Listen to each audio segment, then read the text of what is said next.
रामाय रामभद्राय रामचंद्राय वेदसे रघुनाथाय नाथाय सीताया पतिये नमः। जय सिया राम। पिछले सर्ग में आपने सुना कि किस प्रकार से मंथरा कैकेयी को राम के राज्याभिषेक के बारे में बताती है। अब आगे सुनिए। मंथरा के ऐसे कहने पर कैकेयी का मुख क्रोध से तमतमा उठा।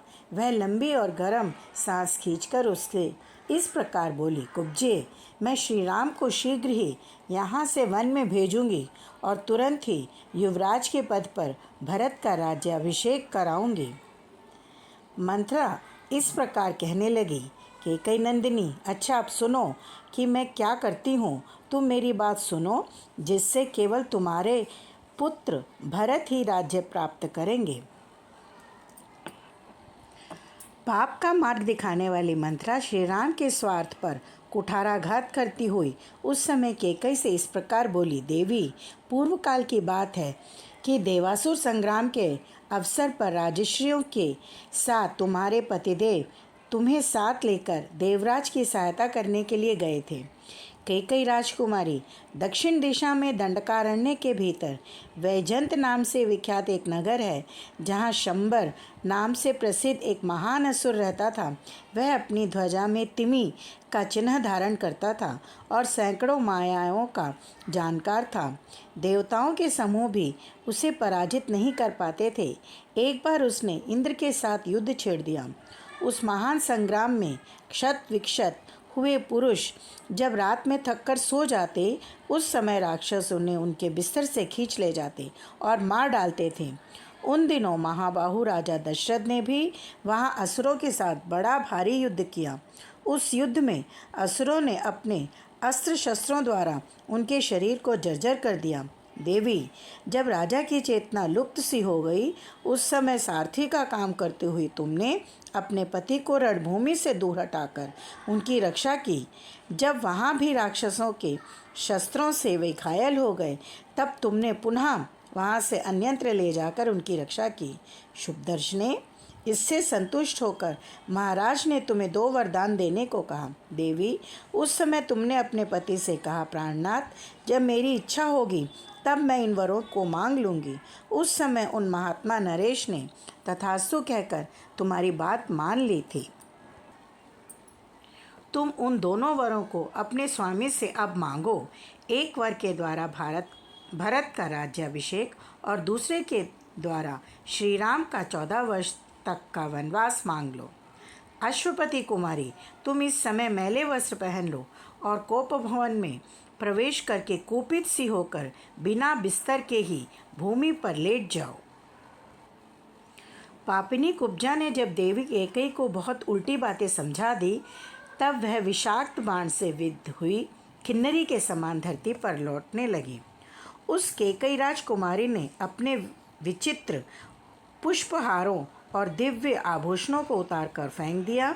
वे सारे आभूषण धरती पर यंत्र तंत्र पड़े थे। मलिन वस्त्र पहनकर और सारे केशों को दृढ़तापूर्वक एक ही वेणी में बांधकर कोप भवन में पड़ी हुई कैकेयी बलहीन अथवा अचेत हुई किन्नरी के समान जान पड़ती थी। उधर महाराज दशरथ मंत्री आदि को श्री राम के राज्याभिषेक की तैयारी के लिए आज्ञा दे सबको यथा समय उपस्थित होने के लिए कहकर रानीवास में गए। कैकेयी के श्रेष्ठ भवन में उन्होंने प्रवेश किया। अपने उस समृद्धिशाली अंतपुर में प्रवेश करके महाराज राजा दशरथ ने वहाँ की उत्तम शैया पर रानी कैकेयी को नहीं देखा, अतः उन्होंने पहले की ही भांति प्रतिहारी से उसके विषय में पूछा। प्रतिहारी बहुत डरी हुई थी। उसने हाथ जोड़कर कहा, देवी कैकेयी अत्यंत कोपित हो कोप भवन की ओर दौड़ी गई है। प्रतिहारी की यह बात सुनकर राजा का मन बहुत उदास हो गया। कोप भवन में कैकेयी भूमि पर पड़ी हुई थी। उन्होंने कैकेयी से कहा, उठो उठो कैकेयी, ठीक ठीक बताओ, तुम्हें किससे कौन सा भय प्राप्त हुआ है। मैं तुम्हारे भय का सर्वथा निवारण कर दूंगा। राजा के ऐसा कहने पर कैकेयी को कुछ संतावना मिली। कैकेयी ने कठोर वचन से कहा, देव, ना तो किसी ने मेरा अपकार किया है और ना किसी के द्वारा मैं अपमानित या निंदित ही हुई हूँ। मेरा कोई एक अभिप्राय है और मैं आपके द्वारा उसकी पूर्ति चाहती हूँ। यदि आप उसे पूर्ण करना चाहते हो तो प्रतिज्ञा कीजिए, इसके बाद मैं अपना वास्तविक अभिप्राय आपसे कहूँगी। राजा ने कहा, मैं अपने सत्कर्मों की शपथ खाकर प्रतिज्ञा करता हूँ कि तुम्हारा प्रिय कार्य अवश्य सिद्ध करूँगा। राजा के उस शपथ युक्त वचन से कैकई को बड़ा हर्ष हुआ। उसने कहा, राजन, उस पुरानी बात को याद कीजिए जबकि देवासुर संग्राम में हो रहा था। वहाँ शत्रु ने आपको घायल करके गिरा दिया था, केवल प्राण नहीं लिए थे। देव, उस युद्ध स्थल में सारी रात जागकर अनेक प्रकार के प्रयत्न करके जो मैंने आपके जीवन की रक्षा की थी, उससे संतुष्ट होकर आपने मुझे 2 वर दिए थे। देव, पृथ्वीपाल, रघुनंदन, आपके दिए हुए वे दोनों वर मैंने धरोहर के रूप में आपके ही पास रख दिए थे। आज इस समय उन्हीं की मैं खोज करती हूँ। इसमें पहला वर यह जो श्री राम के राज्याभिषेक की तैयारी की गई है, इसी अभिषेक सामग्री द्वारा मेरे पुत्र भरत का अभिषेक किया जाए। देव, मेरे लिए जो दूसरा वर दिया था उसे प्राप्त करने का यह समय भी अभी आया है।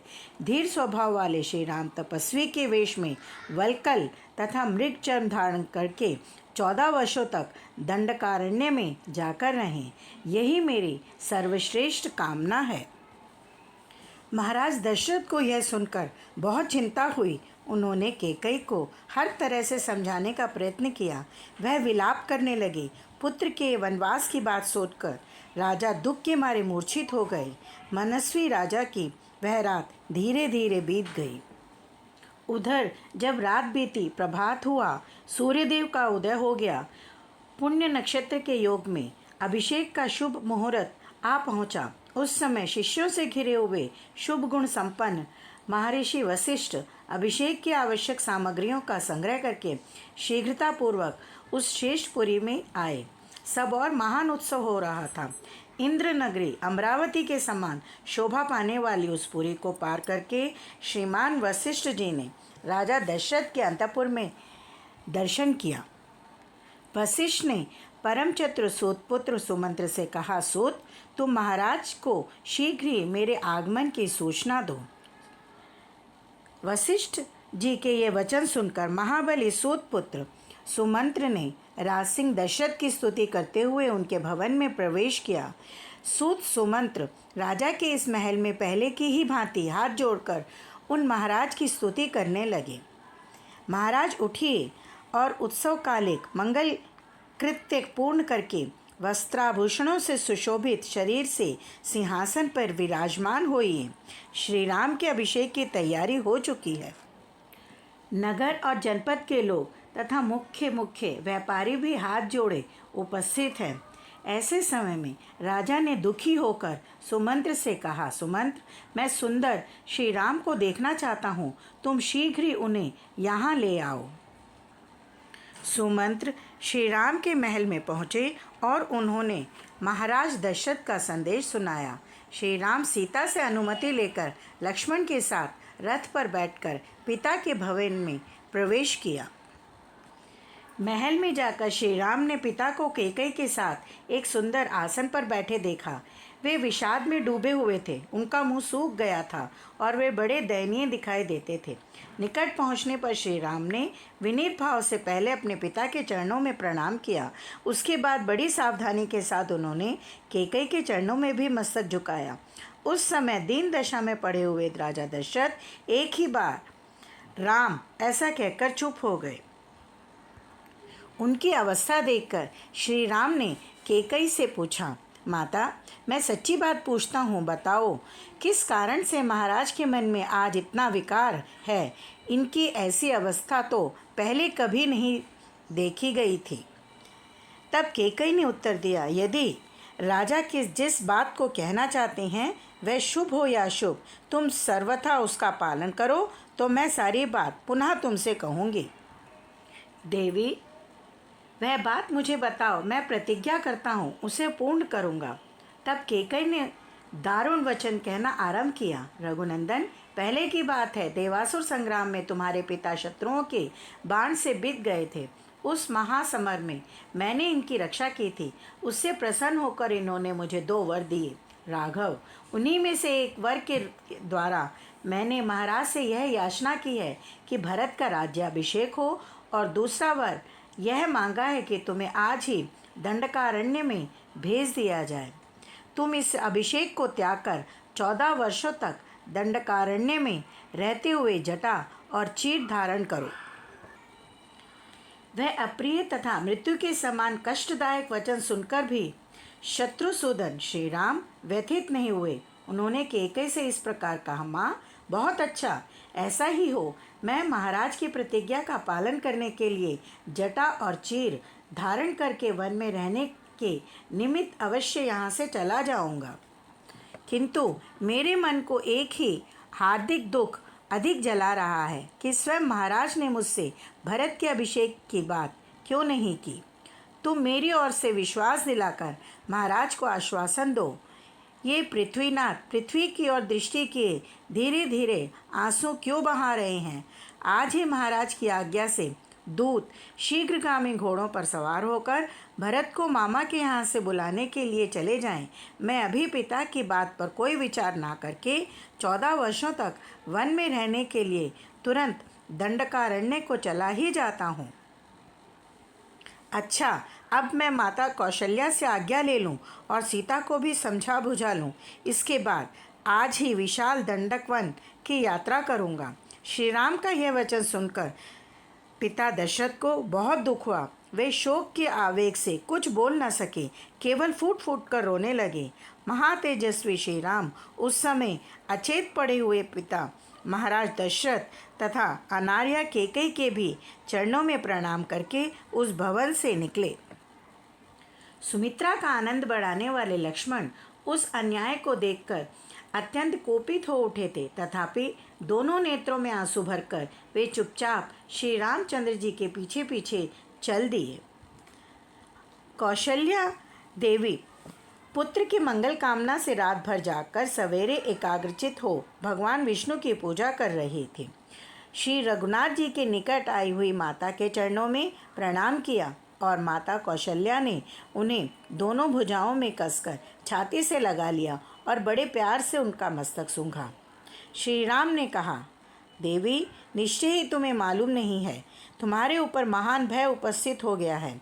इस समय मैं जो बात कहने जा रहा हूँ उसे सुनकर तुमको, सीता को और लक्ष्मण को भी दुख होगा, तथापि कहूँगा, अब तो मैं दंडकारण्य में जाऊँगा।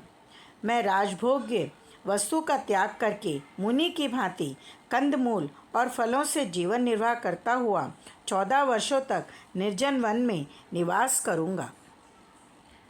यह अप्रिय बात सुनकर वन में फरसे से काटी हुई शाल वृक्ष की शाखा के समान कौशल्या देवी सहसा पृथ्वी पर गिर पड़ी।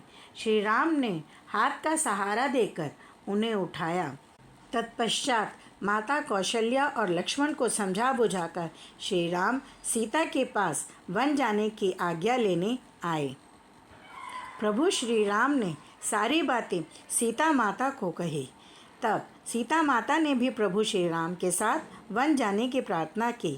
तब श्री राम ने वनवास के कष्ट जीवन का वर्णन किया, लेकिन सीता के बहुत अधिक आग्रह करने पर भगवान श्री राम ने अपने साथ चलने की स्वीकृति दे दी। भाई लक्ष्मण भी श्री राम के साथ चलने के लिए हट करने लगे। ऐसे समय में श्री राम को लक्ष्मण जी को भी स्वीकृति देनी पड़ी। लक्ष्मण भी वन जाने के लिए तैयार हो गए। तदनंतर श्री राम और सीता ने वशिष्ठ पुत्र सुयज्ञ को बुलाया। उनके और उनकी पत्नी के लिए बहुमूल्य आभूषण, रत्न और धन आदि का दान किया। तदनंतर श्री राम ने ब्राह्मणों, ब्रह्मचारियों, सेवकों और अनेक सज्जनों को अपने खजाने में से सारा धन वितरण कर दिया। तत्पश्चात माता सीता और प्रभु श्री राम लक्ष्मण वन की ओर प्रस्थान किया। राजा दशरथ विलाप करते हुए कौशल्या के भवन में आ गए। वे अत्यंत दुखी थे। यह सर्ग अयोध्या कांड से लिया गया है। जय सिया राम।